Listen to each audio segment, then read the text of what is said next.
नमस्कार, जय हिंद, सलाम सभी को। एक नोटिफिकेशन थोड़ा ज़रूरी है।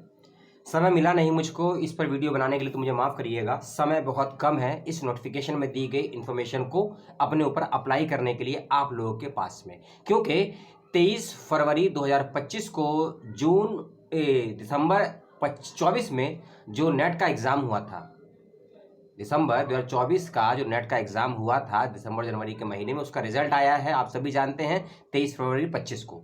उससे 2 दिन पहले एक नोटिफिकेशन आया है जिसका लाभ आपको अब मिल जाएगा यदि आपका नेट या जेआरएफ क्लियर हो चुका है, या अगर कुछ भी क्लियर नहीं हुआ है तो। लेकिन यदि आपका एडमिशन पीएचडी में कहीं हो चुका है और आप नेट जेआरएफ भी हैं और नहीं भी हैं, तो इस बेनिफिट को ले लीजिएगा। हाँ, जेआरएफ है तो इसका बेनिफिट आप नहीं ले पाएंगे ऑलरेडी, लेकिन अगर आप नेट पास हैं और पीएचडी में एडमिशन है, या आपका पीएचडी में एडमिशन है, नेट पास नहीं है, तो आप इस इंफॉर्मेशन को पूरा देखिएगा और एक स्कॉलरशिप का फॉर्म, फेलोशिप का फॉर्म आया है, उसको बहुत जल्दी भर दीजिएगा, क्योंकि समय बहुत कम है। मैंने पहले ही आपको बताया 11 मार्च 2025 लास्ट डेट है फॉर्म को भरने की। और मैं बात कर रहा हूं Indian council of historical research JRF application form की। जी हां, आपने बिल्कुल सही सुना, फॉर्म थोड़ा जल्दी आ गया है, इसका ध्यान रखिएगा। और एंट्रेंस एग्जामिनेशन और भी जल्दी होने वाला है।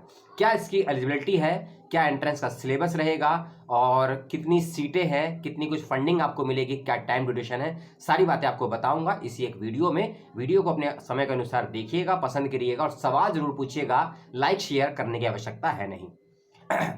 17,600 रुपये प्रति माह का आपको मासिक दिया जाएगा। ये फेलोशिप आपको दी जाएगी। इस फेलोशिप में यदि आपका सिलेक्शन होता है तो 17,600 रुपये एक महीने की, ठीक है। और ये आपको दिया जाएगा मिनिमम 2 सालों तक और मैक्सिमम 3 सालों तक। मिनिमम 2 सालों तक और मैक्सिमम 3 सालों तक आपको दिया जाएगा। साथ ही साथ ये आपको प्रतिवर्ष एक बार आपको 16,500 रुपये का कंटिजेंसी अमाउंट भी दिया जाएगा, ठीक है।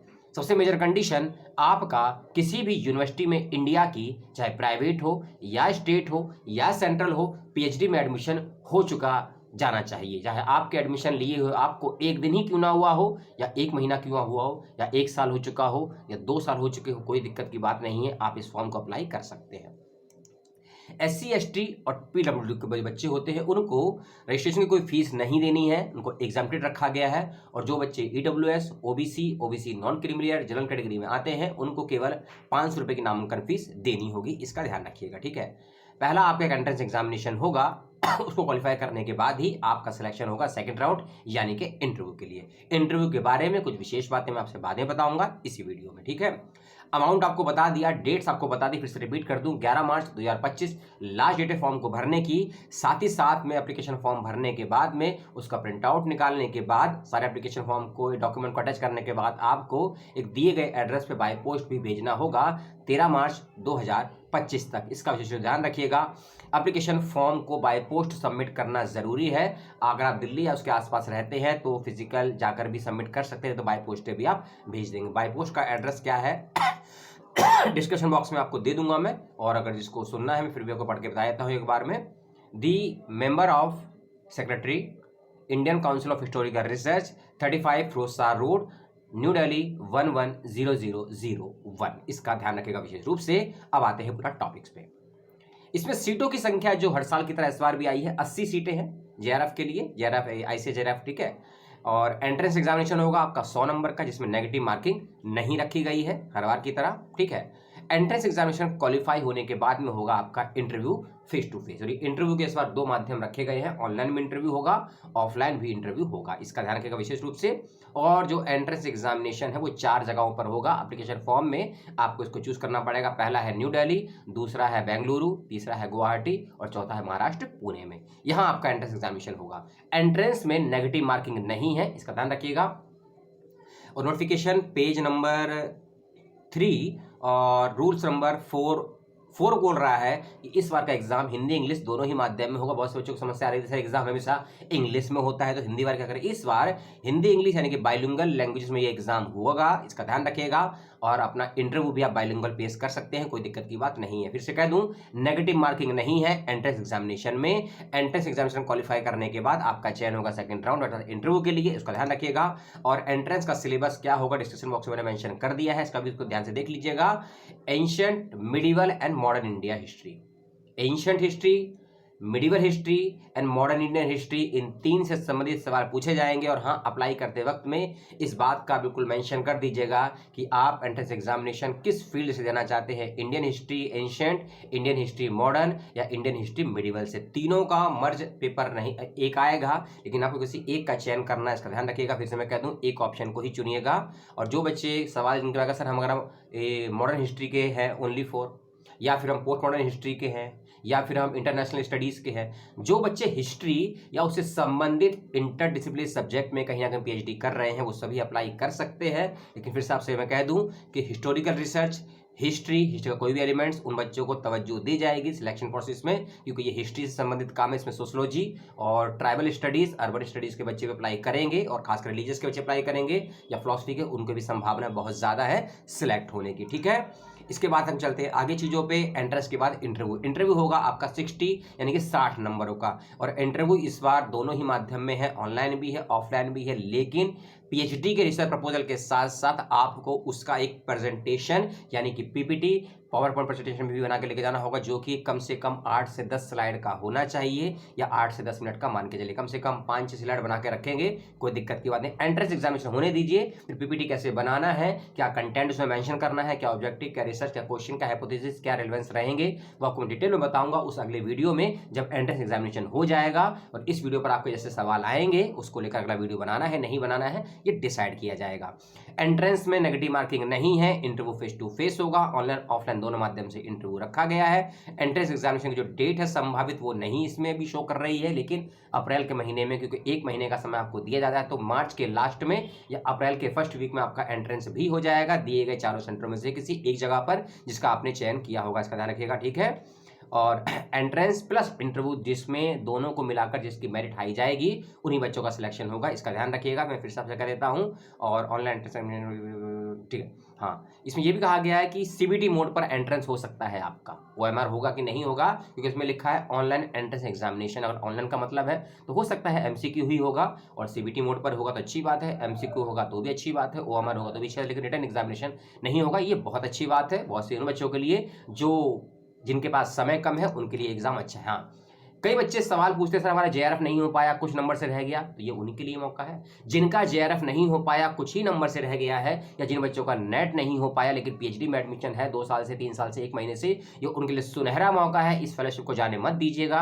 हाँ, लैंग्वेज के बच्चे, जो बच्चे लैंग्वेज स्टडीज के हैं वो अप्लाई कर सकते हैं कि नहीं ये मैं नहीं कह सकता हूँ, लेकिन कई ऐसे स्ट्रीम्स में बच्चे मुझे मिले हैं, बातचीत हुई है कि जिनका लैंग्वेज और लिंग्विस्टिक साइंस और लिटरेचर से संबंध था, उनका भी सिलेक्शन, क्योंकि हिस्ट्री के बच्चे हिंदी के टॉपिक्स को लेकर काम करते हैं, हिस्ट्री के बच्चे लिंग्विस्टिक को लेकर काम करते हैं, हिस्ट्री के बच्चे लिटरेचर को लेकर भी काम करते हैं, और हिस्ट्री के ही बच्चे comparative literature and comparative religious को लेकर भी काम कर सकते हैं। इसका ध्यान रखिएगा। इसी के आधार पर आपका टॉपिक सिनॉप्सिस कैसा रहेगा, उसी की क्वालिटी, कंटेंट एंड मेजरमेंट के बेस पर ही आपका सिलेक्शन होना है नहीं होना है ये तय किया जाएगा, ध्यान रखिएगा। एंट्रेंस एग्जामिनेशन के बाद जो आप सिनॉप्सिस आप सबमिट करेंगे उसी के बेस पर सारा सिलेक्शन होना है। और इंटरव्यू के बाद, इंटरव्यू के समय जो सिनॉप्सिस बनाएंगे, पीपीटी बनाएंगे, बहुत ध्यान से उसको बनाइएगा, इसका ध्यान रखिएगा, ठीक है।